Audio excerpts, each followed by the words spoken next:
Bisakah pendidikan memutus rantai kemiskinan? Pernahkah kamu mendengar ungkapan pendidikan adalah kunci masa depan? Banyak orang percaya dengan sekolah setinggi-tingginya, kita bisa memperbaiki nasib, bahkan memutus rantai kemiskinan. Tapi benarkah semudah itu? Kalau kita nengok ke belakang, pendidikan di Indonesia awalnya hanya bisa dinikmati oleh kaum tertentu. Pada masa kolonial, sekolah lebih banyak diperuntukkan bagi anak bangsawan atau orang berada.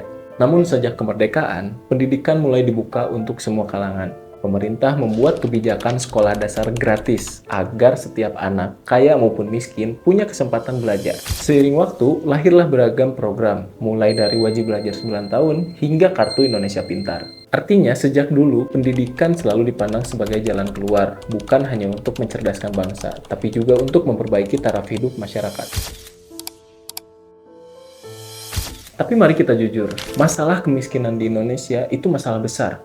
Banyak keluarga yang hidup pas-pasan, bahkan untuk makan sehari-hari aja kesulitan.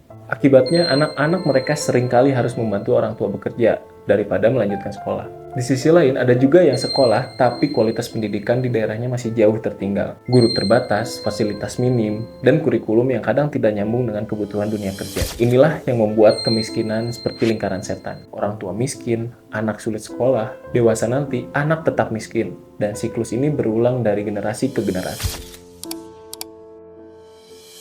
Namun bukan berarti lingkaran ini tidak bisa diputus. Pendidikan bisa jadi salah satu kunci. Ketika seseorang mendapat akses pendidikan yang baik, mereka punya keterampilan dan peluang lebih besar untuk masuk ke dunia kerja yang layak. Misalnya anak desa yang mendapatkan beasiswa bidik misi, bisa kuliah lalu bekerja di perusahaan besar. Hasilnya, keluarga perlahan keluar dari garis kemiskinan. Pendidikan vokasi atau SMK yang memberi keterampilan langsung. Otomotif, digital marketing, coding, hingga desain. Anak-anak ini bisa langsung bekerja atau bahkan membuka usaha sendiri. Tapi tentu saja, pendidikan tidak bisa berdiri sendiri. Harus ada dukungan, seperti akses sekolah merata sampai ke pelosok, kurikulum yang relevan dengan zaman, apalagi di era digital, bantuan finansial bagi keluarga miskin agar anak tidak putus sekolah. Dengan kombinasi itu, pendidikan benar-benar bisa menjadi tangga sosial, membawa seseorang naik kelas ekonomi.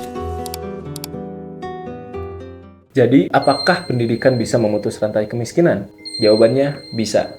Tapi tidak otomatis. Pendidikan adalah jalan, bukan jaminan. Yang membuat berhasil adalah kualitas, relevansi, dan dukungan lingkungan. Pendidikan tanpa akses yang merata, tanpa kurikulum yang sesuai, hanya akan menghasilkan ijazah, bukan perubahan hidup.